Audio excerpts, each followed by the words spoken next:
Hello, everyone, and welcome to the WSSEA 2026 season. We're ready for some exciting Overwatch. We've got a best of 3 for all of you wonderful folks at home. But before we get into all that action, I've got to introduce this handsome man to my right. D-Lo, how we feeling, my friend? We're back, baby. Hot and D-Lo on the scene. It feels good to be back in the booth for some Overwatch action. Feels even better to be by your side. Taylor, your almighty eye in the sky, and you guys watching at home. Y'all ready for some Overwatch? I know I am. I certainly am. With the new changes, the new additions, the new heroes or characters here, there's been a lot. And I've been dabbling in some more Overwatch myself recently. I've been having a ton of fun with these new heroes or new characters. So I'm excited to see if we get to see any of them today. Obviously, we're going to be starting out on Lijiang Tower, a staple here in Overwatch. But D-Lo, you said it, man. I've missed you. It's an honor to be back in the booth with you. Indeed it is, man. And what a really interesting landscape that we're being thrust back into. Like you mentioned, the advent of a ton of new heroes. I'm talking Domina. I'm talking Jetpack Cat, baby. There's just a lot to look at and a lot of information and inundation. Mizuki, Emre, Domina. There's just a ton of new abilities you have to watch out for. In a game like Overwatch where, you know, the roster, while expansive, is still limited, it requires a lot of retention for these kids. And I know they're already in school, so memorization should be key for them already. Hopefully, they're up to the task. But let me tell you who's always up for some fun. It's our friends over at Zotac Gaming. Hey everyone, we want to give a huge shout out to Zotac Gaming for powering today's stream. Thanks to their incredible support, we're able to bring this broadcast to all of you. Yes, you, helping to showcase the amazing talent in our Scholastic esports programs. You can show your appreciation for Zotac Gaming too by giving them a shout out on social media. Make sure to join their community on the Discord, and don't you dare forget to use hashtag powered by Zotac or hashtag ZotacUSA when you post. That's right. Make that post. Let us know who you think might win today's game. For Prairie, they are returning champs here, but they have lost their top 500 tank that was Slime. He is graduated and moved on, but not fully. He's back into a coaching role here to help out the young ones below him along the way. So you love to see it. They've got a couple new supports on board. They stole a player from the Valorant team who's been rocking hit scan. Prairie is their captain leader, and Don is going to be looking to make some big plays for him. So I love to hear this from the coach of Prairie. I look forward to seeing what they can do this year without that shining star in that lead role, but still there to kind of coach him through it. Prairie, that's the name I haven't seen since Valorant. What are you doing here, buddy? This is Lijiang Tower. This ain't Cove. This isn't Corrode. Get out of here, buddy. That being said, he does love to play that Phoenix normally. Onron, kind of a Phoenix of their own right. A lot of fire-based abilities. I see the synergy. Maybe we'll get to see them play that character too.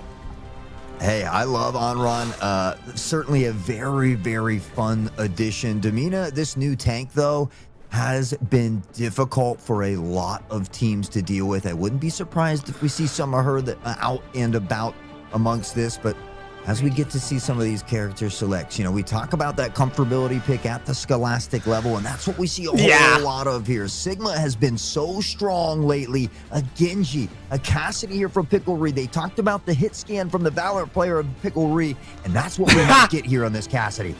That makes sense. It's the pistols round after all, and as we always say, the pistols round is very important. Got to make sure that you buy together, folks. But it's interesting. No one's shopping in the bargain bin for these new characters. It's like how kids don't want to eat the weird new vegetable on their plate. Yeah, that's right. I can understand that. I'm more of a meat and cheese guy myself, so they're ready to get down into it. 20 seconds until this point unlocks, but they're going to waste no time. They're ready to start duking it out here. We see Junkrat from the side, peppering in some nades, but Don has already found them, slicing and dicing. Chicken King will find Bob as well. It's a bit of back and forth, but looking to gain early control. We see Don and Bob both fall here, so despite that early start from Prairie, Battleground looking to get that early contention. What's really interesting is these are two brawl-based comps. You can tell by the fact that we have a Sigma and we have a Ramatra, both characters that like to play at medium range and like to really get in your face for sustained damage that's very easy to poke with. Sigma's going to be having a hard matchup against Berserk Demon on this Ramatra, especially Nemesis form. You can't eat up those Fists of Fury, and Dawn can make sure Scout eats the shots too, gets a quick drop on the Ash. Point going to be secured first by Prairie.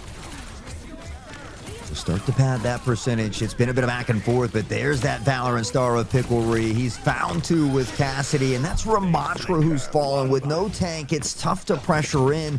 And for Battleground, it just means they've got to take a deep breath and reset here. I mean, that was a great first fight that lasted what felt like forever, but Prairie able to come out on top here. The ult economy slightly better for them here as well.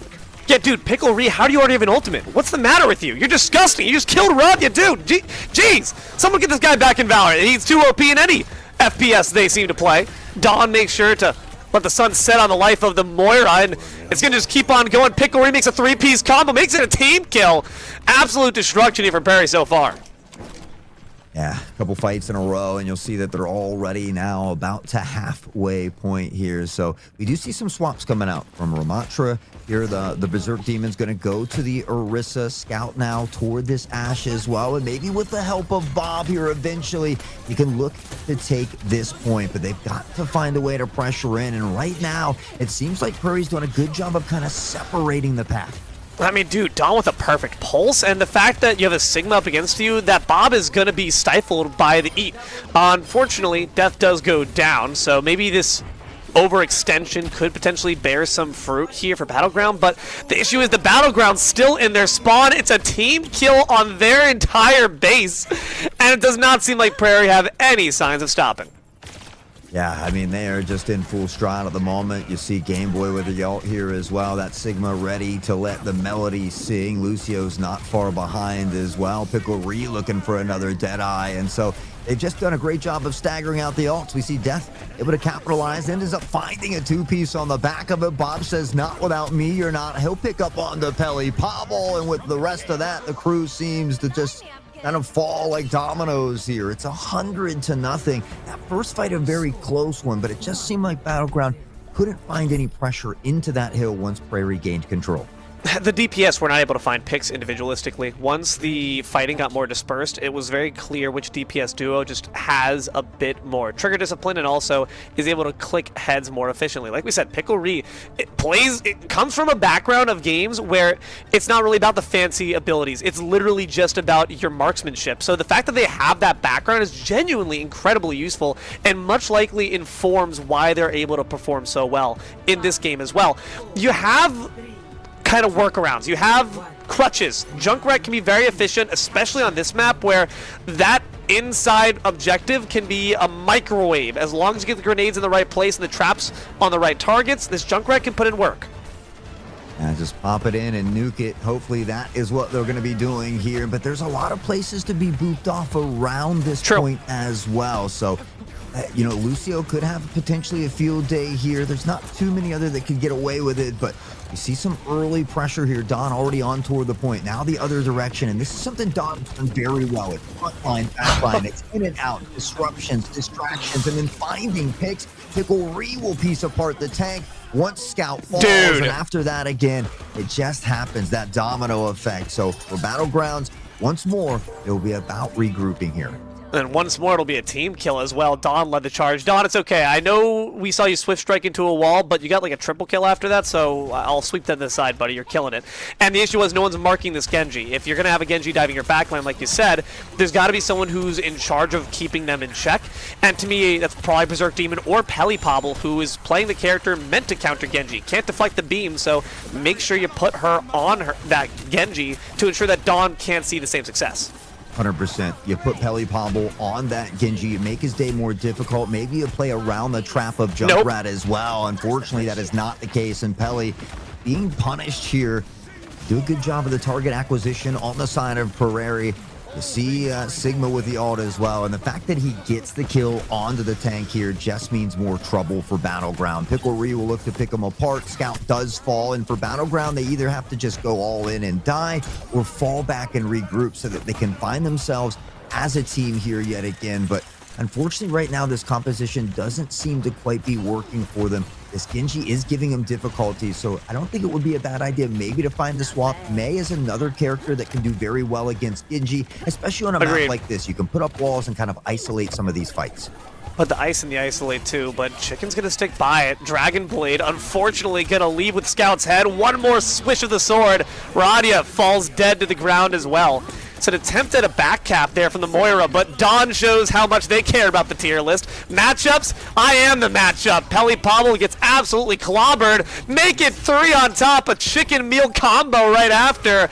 That's going to be all she wrote for map 1. From dusk till dawn, Dawn slicing and dicing their way to victory with the team of Prairie and Coach Slime, that former top 500 here, trying to help lead this charge. It seems like a job well done, and they certainly appear to be in good hands. Who else with the play of the game other than Dawn?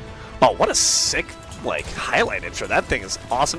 See, there's the switch track. We see you, Don.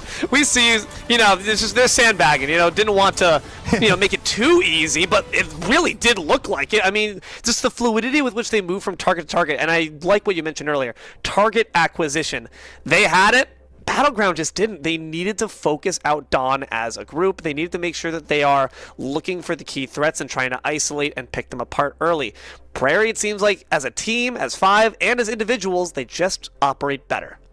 Well, and there's a few things that I want to note here for Battleground as well. Luckily we get some great information from the coach and the people that are involved, but Battleground, they're playing without one of their star players today and their captain. So unfortunately, their captain is out this week. They've got a second in command in Raja that has been stepping up, but this team is also new to the varsity league. This is a team that was undefeated in 2024 in their JV season, but now stepping up into that varsity role as well. So not only are you playing without your captain, but you're in the varsity league as well. So it's a couple big changes. For me, Battleground is playing nice, but they've just got a few things to work on. And I think maybe, comfortability with compositions, having a little bit of a deeper roster, being able to step outside of that comfort zone if you are having trouble finding picks or having success. So, a couple things Battleground need to overcome there, but certainly a great start for them in this varsity season. Obviously, Control didn't quite go their way here, but, as we get into later maps as well,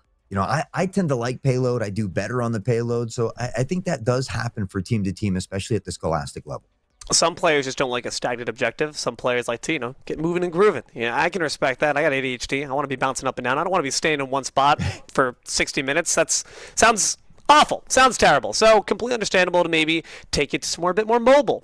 Maybe some King's Row, perhaps. It could still very well be these brawly comps, but what's also nice there? That shout you gave to the Mei. Mei's one of the most dastardly, annoying defensive characters to play on that first point. So again, gives you an opening for not only a character that stops that Genji in its tracks, but also works for the context of the map that we're playing in too. Yeah, and you mentioned King's Row. We see it on the screen if that does still stand. It's been the most popular pick in all of Overwatch when it comes to map picks. It's nothing new there. So we talked about the comfortability. We didn't see many of those new stars, new characters coming out into play, but Circuit Royale, there's a couple of these other maps that have become more popular here since recent patches. So, I'll be happy either way, honestly. I love some of those old classics like King's Row. It's still early in the season, so I'm not going to be tired of King's Row yet. And honestly, it's just nice to see teams play maps that they are comfortable on, just, really allowing them to play to the best of their ability. So we'll see if that's where we're headed. I do hope to see some composition changes slightly, at least on the side of Battleground. But for Prairie, I think, if it's working, it's working. You don't need to change just yet. Especially with the dividend between them, right? They didn't even get to touch the point. So I really do believe in that sense. If it ain't broke, don't fix it. I am getting word on the streets, though. King's Row is indeed confirmed. So we're going to the hybrid. We're getting that payload action. But the issue, of course, is that hot. You have to first unlock the first point on these hybrid maps to even reach the payloads. There's still a bit of standing still and waiting for that objective to get that meter across. In my mind, like you said, it's going to come down to some adjustments with the composition, but also adjustments with the strategies. You have to, no matter what character Dawn is on, watch out for them in pickle. Make sure to isolate and decimate the DPS duo. Yeah, hey, you get a little sprinkle of control here, like you mentioned. You've got to unlock that payload to get it going. And honestly, this first little checkpoint, or choke point rather, is a very difficult one to get through. You have to funnel through this initial open gate. We've seen shielded tanks do very well here. Even Maga does well here. We've seen that Mei, like you talked about. You can pop that wall as soon as the tank comes through. Separate them from the pack, get an early pick. And, so it does play out in favor of the defense. At the same time, the walk back from spawn for defense is exponential to the attackers. So if you can find an early pick, even if you lose a member, it's just about trying to find some of those early picks. So if you're on the defensive side, there's really not much room for any minor mistakes here. And that's why you'll oftentimes see people pick the Widowmaker to start things off, just to try to look for a sneaky pick here at the top of Church. It's not going to happen so far unless probably Pobble somehow changes from support to DPS, but no. It is the Ash, in fact, so there's still possibility, but not the one-shot decimation that we're used to seeing. I do like what I'm seeing on the other side. This from Matra, like you said. Anyone with a barrier, as well as anyone who can brawl, this from Matra's got it all. Game Boys is going to be incredibly essential to the team composition, but we should also make sure to look at our MVP from the last go-around. That's still Dawn on this Genji. Yeah, on the Genji. So, I mean, Reaper can be equally as annoying. Berserk there, you know, we see a little bit of those role swaps coming in. Chicken now off the Junkrat onto this tank role of Maga. So it's about some, you know, trying to get into that back line a bit and be disruptive so that they can get past this shield, turn things around. I mean, Widow's Window, you talked about it. It's up there. It's called Widow's Widow for a reason, but unfortunately, we won't see any of that. Scout here on the Ash will look to find some snipes of their own, but Pelly Pobble has to be careful. In some early trouble, we'll get topped back off. Scout's got to be careful. Picklery's got the op. This dude just went from the full buy round one. That's crazy. Someone gave him the action to replay, I guess, to get that going. But Chicken on this Mauga is interesting. The issue is he's not there on the front lines. Instead, it's Pelly Pobble and Berserk Demon, who get maybe just a bit too active and let Dawn get a quadruple to start things off. Oh, dear God. Anything new? I don't think so. I think there's a little bit of an issue, though. We saw, I think Dawn's the issue. Slime there in chat talking about just making sure we're on the comp rule set. So good thing to catch it early. We'll definitely see and make sure that it is set up here properly. So just a quick pause. We might, I don't know, in order to change that, if we'll have to reset the game. But Dawn, already a crazy start. Had a play of the game, and the last one looks like a play of the game, but it's only the opening moments. I mean, anything could happen. But it's like a warning shot, but it's like a warning shot that's not a warning shot. It's a warning shot into your sternum. Like he meant to fire it above you, but it accidentally like just redirected.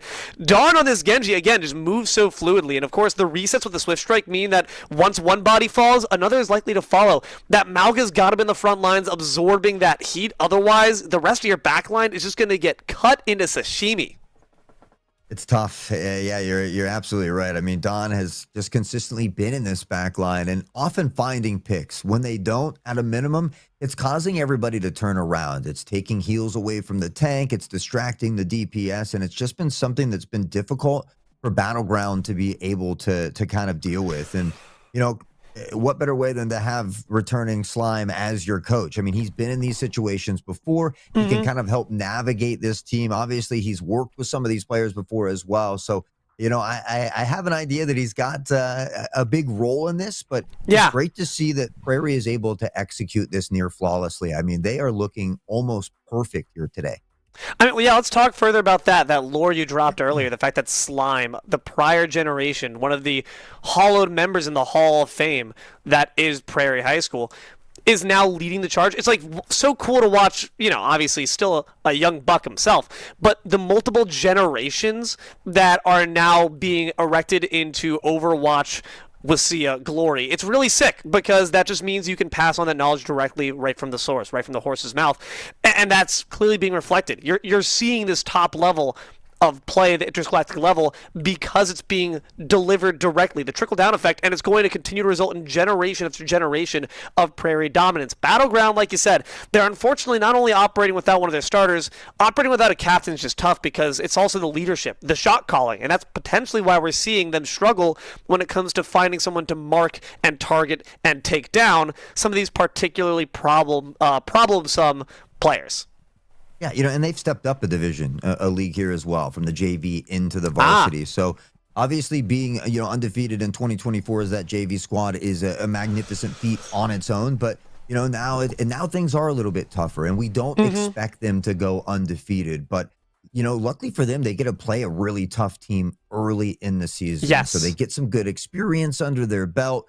And, there's a lot that can be learned from this, especially when you go back in that VOD review and you can kind of dissect what Prairie was doing, maybe some things that you could kind of utilize in your own play style, or just, how you would potentially adapt to that kind of play style in the future, or what characters could, potentially counter that as well. So, we always say it, right? There's winners and there's learners. And so I think Battleground has a lot to learn, but honestly, I think that they still have the ability to take a game away from Prairie, and that's where those upsets start. You start with just one round or one game, and the next thing you know, an underdog all of a sudden turns things around. So, just because they've got some stuff to work on doesn't mean that they still can't find wins here.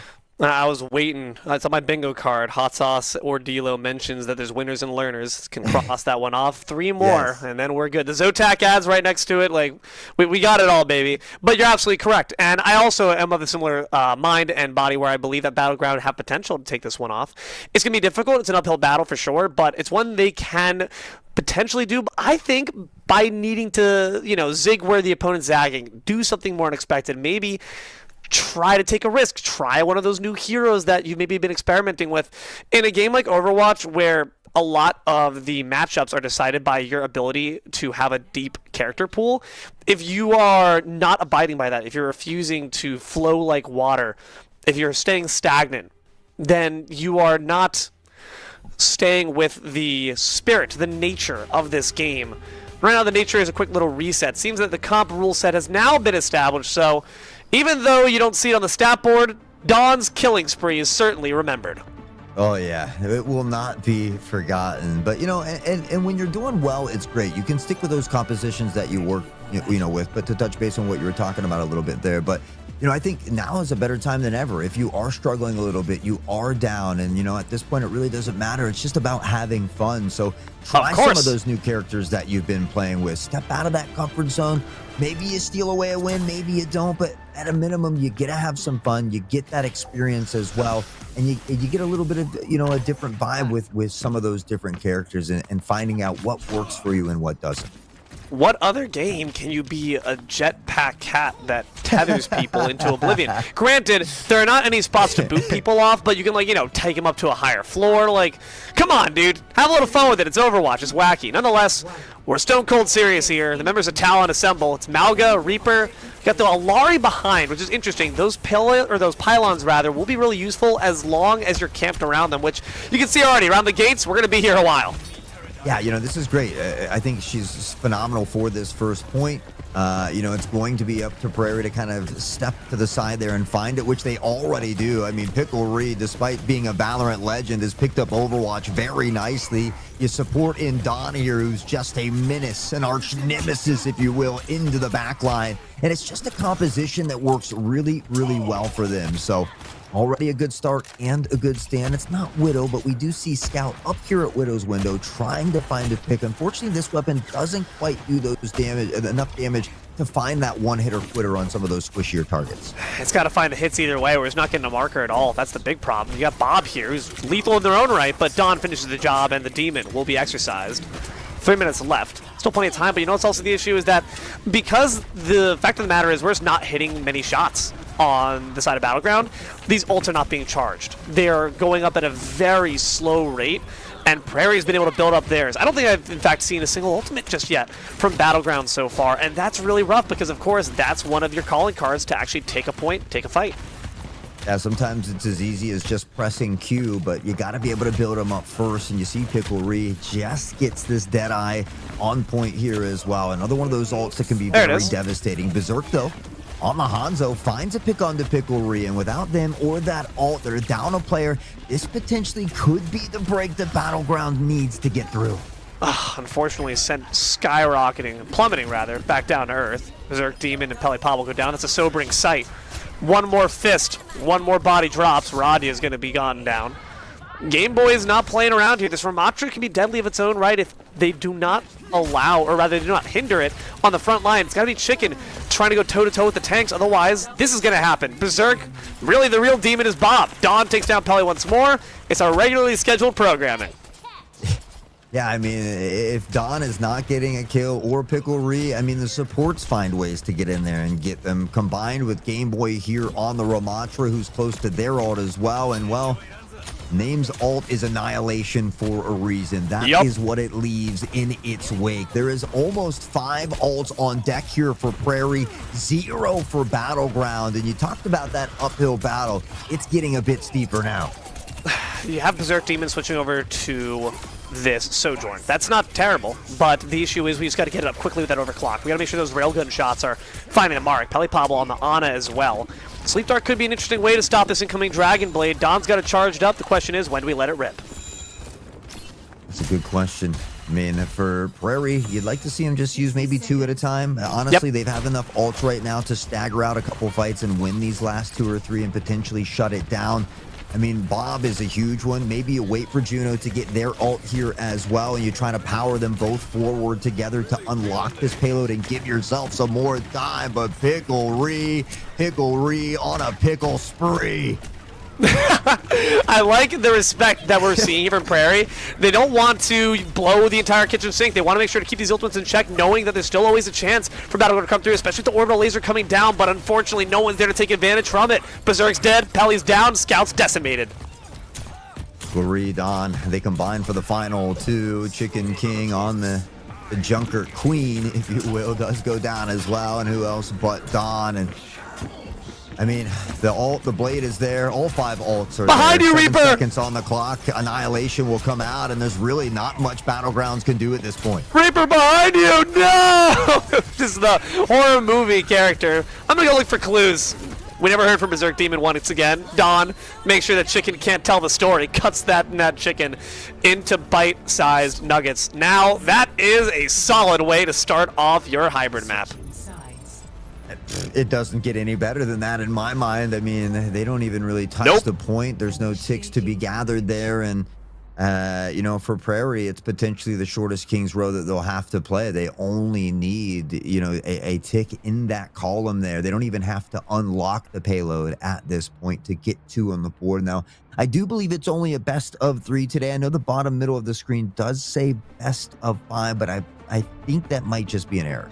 We're trying to hoodwink you guys. We're just making sure you're keeping up at home. You're awake? Is it best of 3 or best of 5? I want to make sure to check, open up your textbooks. But yeah, like you said, this has been a pretty efficient series so far played by Prairie HS. King's Row, more like Death Row, am I right? But Battleground HS, they can make an appeal. They just got to pull off the same stunts we saw before. Yeah, I mean, this might be the shortest green mile here. It's not very far again to go to unlock for the payload for Prairie. For Battleground, they need a stand of a lifetime, but this is a young team with a lot of talent and some experience under their belt as well, trying to make their way in the varsity league. So we've seen that moments of shining greatness, right? We've seen that former undefeated team here, but they've got to put it together as that collective unit now. Bro said Shining and the Green Mile. All the King references here, but Chicken is the real King that's got to step up right now. But Radia instead is down on their knees, down on the ground, but Death Degree does go down as well. I'm not scared of the dark, though. I'll tell you what, I'm scared of the dawn. That's the real thing you got to watch out for. But Pelipablo doing a solid job of trying to neutralize the threat. Pickle Ree's down, but Bob's also out of it. This Moira's starting to kind of pop off. Unfortunately, Chicken King can't say the same.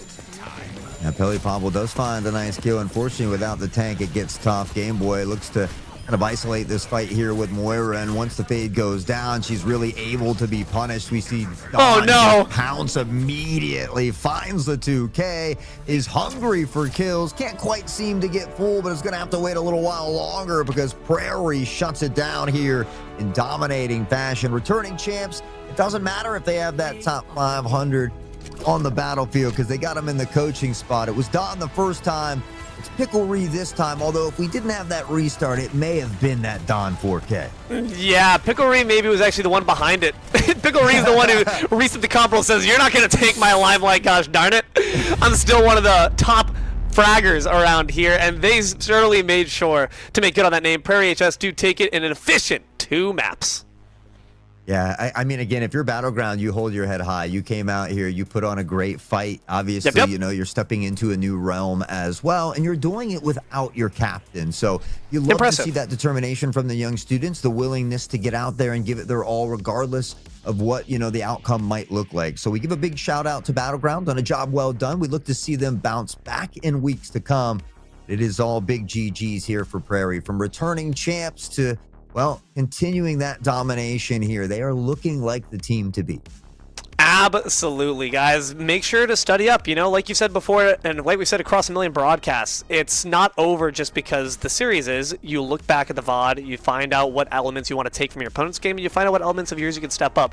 For me, it would be expanding that hero pool, but also, honestly, just basic training. Make sure you're hitting the shots. That sometimes can be the long and the short of it, because shots lead to kills, lead to ultimates, and that was the big dividend that we weren't seeing. But, it's always paying the big dividends? LANFest. This broadcast is part of LANFest, Scholastic Esports program that supports this league and many others. Since launching, LANFest has delivered over 300 broadcasts to Scholastic leagues in Washington and Indiana. We provide these broadcasts free of charge, though, to the leagues, schools, and teams we cover. Your generous donations make this possible.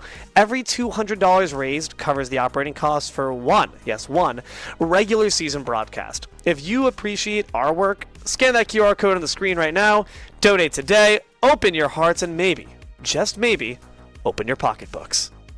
Yeah, I love LANFest. They've been doing great things for so long, and I've been lucky and very fortunate enough to be with them for many years. I got to give a big shout out for WSSEA for allowing us to come back and yell at the mic here as well. D'Lo, it's always fun with you in the booth, man. I always enjoy our time together.